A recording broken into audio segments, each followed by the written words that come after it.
Gold trusted gold buyers తాకట్టులో ఉన్న బంగారాన్ని విడిపించి ఈ రోజు ఉన్న మార్కెట్ ధరకే కొనబడును. మరిన్ని వివరాలకు సంప్రదించండి 77107720. సూపర్ 6 సూపర్ హిట్ ప్రోగ్రామ్ రేపు జరగబోతున్న నేపథ్యంలో ఇప్పటికే టీడీపీ నేతలు అందరూ కూడా ఇక్కడికి వచ్చిన పరిస్థితి అయితే ఉంది. ప్రస్తుతం మనతో పరిటాల శ్రీరామ్ మనతో ఉన్నారు, మాట్లాడే ప్రయత్నం అయితే చేద్దాం. సార్, ప్రధానంగా అనంతపూర్లోనే సూపర్ హిట్ సూపర్ 6 ప్రోగ్రాం ఎందుకు అనేది ఒకటి అంటే, వరుసగా కడప జిల్లాలో మీరు ఒక సభ చేశారు, మళ్ళీ రాయలసీమలోనే రెండో సభ చేస్తున్నారు.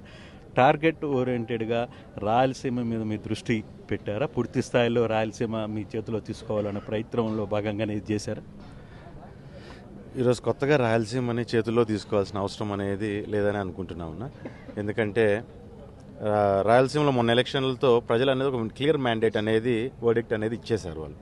సో ఇక్కడ ముఖ్యంగా ఏంటంటే కడపను ఎప్పుడూ లేని కడపలో పెట్టి ఎట్టి పరిస్థితులు అక్కడ ఉన్న పరిస్థితులు కూడా మనం చూడాలి. ఎంతమంది దీన్ని ఛాలెంజింగ్గా చెప్పినప్పటికీ చంద్రబాబు నాయుడు గారికి నమ్మకం ఉంది. ప్రజల మీద కానీ కడప జిల్లాలోని కార్యకర్తల మీద కానీ నాయకుల మీద కానీ పూర్తి స్థాయి నమ్మకంతోనే లేదు మనం పెట్టి చూద్దాం, అది ఏదైతే అది అవుతుంది. ప్రతి సంవత్సరం మనం చేసే పండుగ మహానాడు దాన్ని అక్కడ చేయాలి అని చెప్పి నిర్ణయం తీసుకోవడం, అక్కడ పెట్టడం వలన బ్రహ్మాండంగా ప్రజలు అనేవాళ్ళు కడప జిల్లా నుంచినే ఎక్కువగా తరలి వచ్చి మనకి ఈరోజు బ్రహ్మాండంగా సక్సెస్ చేయడం జరిగింది. మళ్ళీ ఈరోజు అనంతపూర్ అనేది మనకి ఏంటంటే ఈ ఒకప్పుడు నుంచి తెలుగుదేశం పార్టీకి మరి ఈరోజు కూటమి ప్రభుత్వానికి కూడా పూర్తిగా అన్ని రకాలుగాను సపోర్టుగా అండ్ గిఫ్ట్గా ఓ 14 సీట్లు అనేదాన్ని 14 గెలిపించిన పరిస్థితి. సో వాళ్ళు ఫస్ట్ ఆనందాన్ని అంటే ఇక్కడ సక్సెస్ఫుల్గా మనం పథకాలని అమలు చేయగలిగాము, ప్రజల్లోకి తీసుకెళ్ళగలిగాము. ఇంతవరకు వచ్చిన పథకాలన్నింటినీ అవన్నిటిని అమలు చేస్తూ అవన్నిటిని కూడా గ్రౌండ్ చేయడం, ముఖ్యంగా అమలు చేయడం అనేది ఒక ఎత్తు అయితే, ఎన్ని ఇబ్బందులున్నా ఎన్ని సమస్యలున్నా రాష్ట్రంలో ఆర్థికంగా ఎంత వెనకబడిపోయి ఉన్న రాష్ట్రాన్ని ప్రజల సంక్షేమమే మనకు ముఖ్య ధ్యేయంగా మనం ఈరోజు ఆలోచన చేసుకొని ప్రతి ఒక్క దాన్ని ప్రాపర్గా ఇంప్లిమెంటేషన్ అనేది కూడా పూర్తి స్థాయిలో శాచురేటెడ్ లెవెల్లో ఆలోచన చేసుకొని ఈరోజు పెట్టడము. మరి దాంతోపాటు ఎక్కడే కానీ ఆ పార్టీలు ఈ పార్టీలు వాళ్ళు వీళ్ళు అనేది ఎక్కడా అవకాశం లేకుండా ప్రజలందరికీ సమానంగా వచ్చేటట్టుగా చేయడం అనే దాన్ని ప్రజలందరూ రాష్ట్ర వ్యాప్తంగా ఆశిస్తున్నారు. మరి దాంతోపాటు ఆ ఆనందాన్ని ఎవరితో పంచుకోవాలంటే అనంతపురం జిల్లాతో పంచుకోవాలి అని చెప్పి ఈరోజు కూటమి నాయకులందరూ ఇక్కడికి రావడం, అనంతపురం జిల్లా వాసులుగా మేమందరూ కూడా పూర్తి స్థాయిలో హర్షిస్తున్నాం. అనంతపురం జిల్లాలో ఉన్న ప్రజలందరూ కూడా దీన్ని చాలా పాజిటివ్గా తీసుకొని మన కోసం మన నాయకులు మన దగ్గరకు వస్తున్నారు, ఏ రకంగా వాళ్ళ కష్టాల నుంచి ఈరోజు ఈ రాష్ట్రాన్ని కానీ మనల్ని కానీ బయటికి తీసుకొస్తున్నారు, రేపు పొద్దున ఇంకా తీసుకుపోబోతున్నారు అనే విషయాన్ని గుర్తుంచుకునేటట్టుగా మనతో పాటు కలుస్తున్నారని చెప్పి చాలా హ్యాపీగా ఉన్నారు వాస్తవంగా. అంటే బేసిక్గా వరుసగా జరుగుతున్న ఇన్సిడెంట్స్ రాయలసీమలో ప్రధానంగా ఈ మధ్య వరుసగా జరుగుతున్న పొలిటికల్ ఇష్యూస్లో కూడా కొంత ఫోకస్ రాయలసీమ మీద మీ అధిష్టానం చాలా సీరియస్గానే పెట్టింది అని మనకు స్పష్టంగా అర్థమవుతుంది. అంటే దీన్ని అగైన్ మనం ఇంకా దీన్ని వదులుకోకూడదు అనే ఒక బలమైన సాచురేషన్ పాయింట్లోకి ఖచ్చితంగా దాన్ని ఫిల్ చేయాలి అనే ఒక దీంట్లో ఏమన్నా ఉన్నారా? ఇది ఖచ్చితంగా అండి. రాయలసీమ అనేది ఎప్పుడు తెలుగుదేశం పార్టీకి కొంచెం బలమైన పట్టున్న ప్రాంతాలే, అందులో అనంతపురం అనేది ఇంకా పట్టున్న ప్రాంతం మనకు. సో క్యాడర్ అనేది గొప్ప నాయకుల్ని ఇచ్చింది ఇక్కడి నుంచి. రాయలసీమ అనేది తెలుగుదేశం పార్టీకి గొప్ప నాయకుల్ని ఇక్కడి నుంచి తయారు చేసి ప్రజల కోసం బీసీ వర్గాల్ని ముఖ్యంగా వాస్తవంగా చెప్పాలండి. సో నీకు మనం అన్ని వర్గాల్లో చూసుకున్న ప్రతి కమ్యూనిటీ నుంచి కావచ్చు, లేకుంటే ఇక్కడ ఉన్న పరిస్థితుల్ని బట్టి కూడా ప్రతి దగ్గర తెలుగుదేశం పార్టీకి మంచి నాయకత్వాన్ని, రాష్ట్ర నాయకత్వాన్ని కూడా ఇక్కడి నుంచి ఇవ్వడం జరిగింది. ఇప్పుడు మా చంద్రబాబు నాయుడు గారు కావచ్చు, లేకుంటే మనకి ఎన్టీఆర్ గారు వచ్చినప్పుడు ఇక్కడ హిందూపూర్లో గెలిపించి పంపించడం కావచ్చు, మళ్ళీ మిగతా బాలయ్య గారిని కూడా ఆ రోజు పెద్ద ఆయన ఏ రకంగా చూసుకుంటున్నాం, అనంతపురం జిల్లా ఈరోజు బాలయ్య గారిని అదే రకంగానే చూసుకొని అంతే అభిమానంతోనే ఆయన కూడా ఆయన నాయకత్వంలో ముందుకు నడవడం కావచ్చు. సో ఒక పార్టీకి సంబంధించిన మెయిన్ ఫ్యామిలీకే కాకపోయినా పార్టీకి పూర్తి ఫ్యామిలీగా కలిసి వచ్చిన మిగిలిన క్యాస్ట్ల నుంచి కావచ్చు, మిగిలిన ప్రాంతాలు మిగతా జిల్లాల నుంచి కూడా వచ్చిన నాయకులందరినీ కూడా మంచి నాయకులను ఇచ్చింది. సో ఇక్కడ కొత్తగా ఫోకస్ చేయాల్సిన పరిస్థితి అనేది నాకేం కొత్తగా ఏమనిపించట్లా. ఇక్కడ ఏంటంటే ఒక ఫాల్స్ మెసేజ్ ఏంటంటే వైఎస్ఆర్ పక్కన నుంచి ఇక్కడి నుంచి ఉన్నారు కాబట్టి, జగన్ ఇక్కడి నుంచి కాబట్టి ఇదేదో మాకంతా ఒక ఇది వచ్చేస్తుంది అనే దీంట్లోనూ, రెండోది రెడ్డి కమ్యూనిటీని పూర్తి స్థాయిలో అంతా మాదే అని చెప్పి చూపించుకునే ప్రయత్నాలు చేయడము, ఈ రకంగా వాళ్ళు దాన్ని ముందుకు తీసుకెళ్తున్నారు. కానీ ఒకప్పటి నుంచి ఇక్కడ రెడ్డీస్ కావచ్చు, కమ్మ కావచ్చు, బీసీ కావచ్చు, ఎస్సీ కావచ్చు, ఎస్టీ కావచ్చు, ఇక్కడ ఉన్న మేజర్ కమ్యూనిటీలు అన్నీ కూడా తెలుగుదేశం పార్టీకి బలంగా ఉన్నాయి, బలమైన నాయకుల్ని కూడా ఇచ్చిన అన్ని కమ్యూనిటీస్. సో వాళ్ళు దీన్ని ప్రూవ్ చేసుకునే ప్రయత్నంలో ఈ మధ్యలో చెప్పాలంటే లాస్ట్ 5 ఏళ్లలోనో 10 ఏళ్లలోనో ఒక ఫాల్స్ ఇమేజ్ అనేది రాయలసీమ మీద పడింది తప్ప వేరేదేం లేదు. ఈరోజు రాయలసీమని పూర్తి స్థాయిలో డెవలప్ చేస్తున్నారు. ఫస్ట్ చేసుకున్న డెవలప్మెంట్ని కూడా మేము కూడా చెప్పుకోవాల్సిన అవసరం అంటే ఉంది. ఈ 15 నెలల్లో ఇంత మేరకు సంక్షేమ పథకాలు ఇవ్వగలరు అనే ఏమన్నా మీకు మొదట ఒక ప్లాన్ ఉందా? నిజంగా ఇది సక్సెస్గా ఇంత స్పీడ్గా 15 నెలల్లోనే ఈవెన్ సూపర్ 6 చేయగలమనే ఒక మీకు ఏమన్నా అనిపించింది అసలు? అప్పుడున్న ఆర్థిక పరిస్థితి అంటే అప్పుడున్న పరిస్థితుల్లో చేస్తామో చేయలేమో అనే దానికంటే అంటే చంద్రబాబు నాయుడు గారి మీద నమ్మకం ఉండింది మాకు. ఆ నమ్మకమే మమ్మల్ని మేము చేయగలుగుతామని చెప్పి మేము గట్టిగా చెప్పుకోగలిగిన పరిస్థితి అనేది ఉంది. మరి దాంతోపాటు గతంలో చేసిన డెవలప్మెంట్స్ చాలా ఉన్నాయి. గతంలో చేసిన ఇప్పుడు హంద్రీనివా కావచ్చు, లేకుంటే ఇక్కడ ఉన్న ప్రాజెక్ట్స్ అన్ని తీసుకొని వచ్చి ల్యాండ్స్ అన్నింటిని ఇరిగేట్ చేయాలనే ఆలోచనలో ఆయన రావడం జరిగింది. సో ఆయన విజన్ ఎట్లా ఉంటుంది అనేది అనంతపురం జిల్లా కల్లారా చూసింది. ఒక కియా ద్వారా కావచ్చు, ఒక హంద్రీనివా ద్వారా కావచ్చు, ఇలా ఒక పారిశ్రమ పరంగా కావచ్చు, లేదంటే రైతాంగం పరంగా కావచ్చు. సో ఆ విజన్ ద్వారా ప్రజలు నమ్మారు, మేము కూడా నమ్మాం.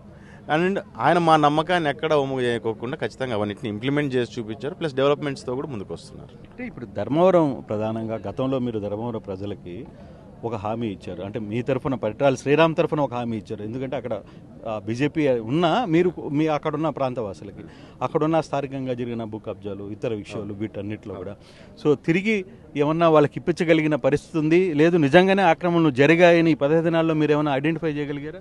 ఖచ్చితంగా అండి ఐడెంటిఫై చేయడం జరిగింది. చేసిన దాంట్లో వారికి కూడా సపోర్ట్ చేయడం జరుగుతుంది. ఎక్కడైతే వారు ఆ రకంగా ముందుకు వస్తున్నారో మాకు ఈ రకంగా జరిగిందని ఇప్పుడు ఈరోజు ఇక్కడ రాప్తాడు కావచ్చు, అక్కడ ధర్మవరం కావచ్చు, ఏవైనా ప్రజల నుంచి మాకు ఈ రకంగా అన్యాయం జరిగింది, మాకు ఈ రకంగా న్యాయం చేయాలన్నప్పుడు పూర్తి స్థాయిలో వాళ్ళతో పాటు నిలబడడానికి మాకు గ్రౌండ్ స్థాయి శ్రేణులు కావచ్చు, లేకుంటే మేము కావచ్చు, మండల స్థాయి నాయకులు కావచ్చు, పూర్తి స్థాయిలో వాళ్ళకి సపోర్ట్ చేస్తున్నాం, చేసే మేము ముందుకు వెళ్తున్నాము. అండ్ రెండోది ఇకపైన అటువంటి తప్పులు జరగకుండా ప్రయత్నం చేస్తున్నాం. చిన్న చిన్న అక్కడక్కడ జరుగుతున్నా కానీ మ్యాక్సిమం కంట్రోల్ చేయించే పరిస్థితి, ఎవరన్నా తెలియకో లేకపోతే తెలుసో తెలియకో జరిగే చిన్న చిన్న తప్పుల్ని కూడా మనం ఆ రకంగా పోకూడదు అనే దాని మీద ముందు ఒక చెడు వాతావరణం అనేది ఈ నియోజకవర్గాల్లో వచ్చేసింది. ఆ వాతావరణాన్ని ఫస్ట్ రూపుమాపి మనం న్యాయం చేసుకుంటూ మనం ముందుకెళ్లాల్సిన అవసరం ఉంటుంది. తోపుతుర్తి ప్రకాష్ ఇంకా 15 నెలల తర్వాత ఇంకా మీసం తీయలేదు, ఓడిపోయిన తర్వాత మీసం తీస్తాను అన్నాడు. నిన్నేమో ఆర్టీవీతో కూడా మాట్లాడుతూ మీసం తీసేస్తున్నానని కూడా చెప్పాడు. ఏ విధంగా చూస్తారు? నిజంగా ప్రకాష్ ఆ పని చేసే పరిస్థితిలో ఉన్నాడా? ఆయన చేసేస్తో పని అయిపోతుందండి అనిపించుకునే పని ఉండదు. ఒక సిన్సియర్ అడ్వైజ్, ఒక ప్రత్యర్థిగా చెప్తున్నాను, తీసి బారే ఎవడు నిన్ను అనే పరిస్థితి ఉండదు. నువ్వు తీసి బయటకు వస్తే నీ మీద ఒక అంతో గింత గౌరవం అనేది పెరుగుతుంది. అండ్ రెండోది, నువ్వు మీసం తీయడంతో సరిపోలేదు. నువ్వు మీసం తీయడంతో నువ్వు ఆల్రెడీ ఇక్కడ ఉన్న వైఎస్ఆర్ కార్యకర్తలకి సామాన్య ప్రజలు కూడా ఆల్రెడీ మీసాలు గుండ్లు కొరిగేసే వెళ్ళిపోయాడు ఆయన. సో ఇప్పుడు కొత్తగా ఆయన మీసాలు తీసినంత మాత్రం ఇక్కడ సాటిస్ఫాక్షన్ చేసే పరిస్థితి అనేది ఉండదు. కానీ మీసం తీయడంతో పాటు ఓటమి నొప్పుకు నువ్వు చేసిన తప్పుడు పనులు కూడా మానుకో. ఈ రోజుకి కూడా మనం చూస్తున్నాం, ఎక్కడ చూసినా చెడు ప్రచారాలు, తప్పుడు మాటలు. వాస్తవంగా ఒక రాజకీయ నాయకుడుగా నువ్వు ముందరున్నప్పుడు ప్రజల్లో రాజకీయ నాయకుడు అంటే ఒక టీచర్, మనంలో సంఘంలో ఈ రకంగా బతకాలి, ఈ రకంగా ఉండాలి, మన గౌరవప్రదంగా ఏ రకంగా మాట్లాడాలి, ఇంత చిల్లరోడు మమ్మల్ని నడుపుతున్నాడు అని చెప్పి ఈరోజు వాస్తవంగా చెప్పాలంటే ప్రజలందరూ నియోజకవర్గంలో బాధపడే పరిస్థితి ఉంది. అందుకంటే జిల్లా అంతా చిదరించుకునే పరిస్థితి. ధర్మవరంలో ప్రత్యేకంగా ఆఫీస్ పెడతానని చెప్పి ఇటీవల మొన్న మాట్లాడాను. ఎందుకని ధర్మవరంలో మళ్ళీ రాప్తాడును వదిలేసి పారిపోయి ధర్మవరంకి వచ్చే పరిస్థితి ఏముందా? ధర్మవరంలో ఒకవేళ నెక్స్ట్ ఎలక్షన్స్ మీరు అక్కడ ఉంటారు కాబట్టి మీకు యాంటీగా నిలబడాలనే ఒక ఆలోచన ఉందా ప్రకాష్? ఇక్కడ పస అయిపోయిందండి. అనంతపురం రూరల్ మండలం అనేది అంతో గింతో రియల్ ఎస్టేట్ రకంగా కావచ్చు, భూముల పరంగా కావచ్చు, కొంచెం ఆర్థికంగా బలంగా ఉన్న మండలం.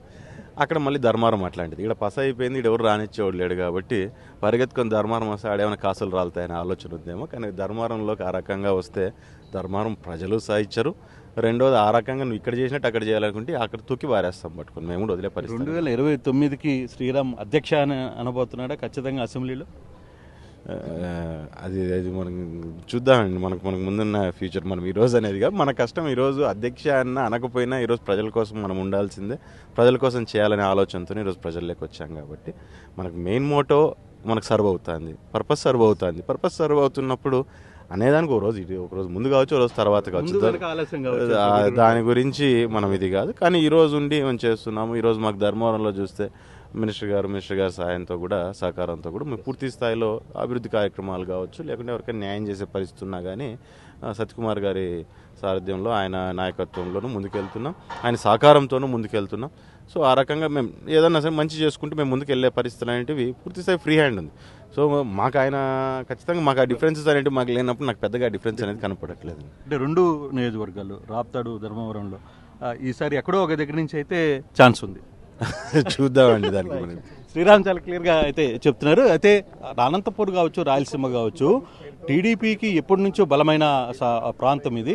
కాకపోతే మధ్యలో కొన్నిసార్లు మాత్రమే కొంత అవతల పార్టీకి వెళ్తుంది. కానీ ఇక్కడ బీసీ వర్గాలు ఎప్పుడు కూడా పార్టీ టీడీపీ వైపునే ఉన్నాయి. మేము రాబోయే రోజుల్లో రేపు జరిగే సభ కావచ్చు, లేకపోతే 2029 కూడా ఇదే హవాని రాయలసీమలో కొనసాగిస్తాము అని చెప్పి శ్రీరామ్ చెప్తున్న పరిస్థితి. ఓటు స్టూడియో తెలుగులో న్యూస్ కి ఫాస్టెస్ట్ యాప్ ఇప్పుడు టోటలీ న్యూ అవతార్లో జస్ట్ 5 seconds లో కంప్లీట్ న్యూస్.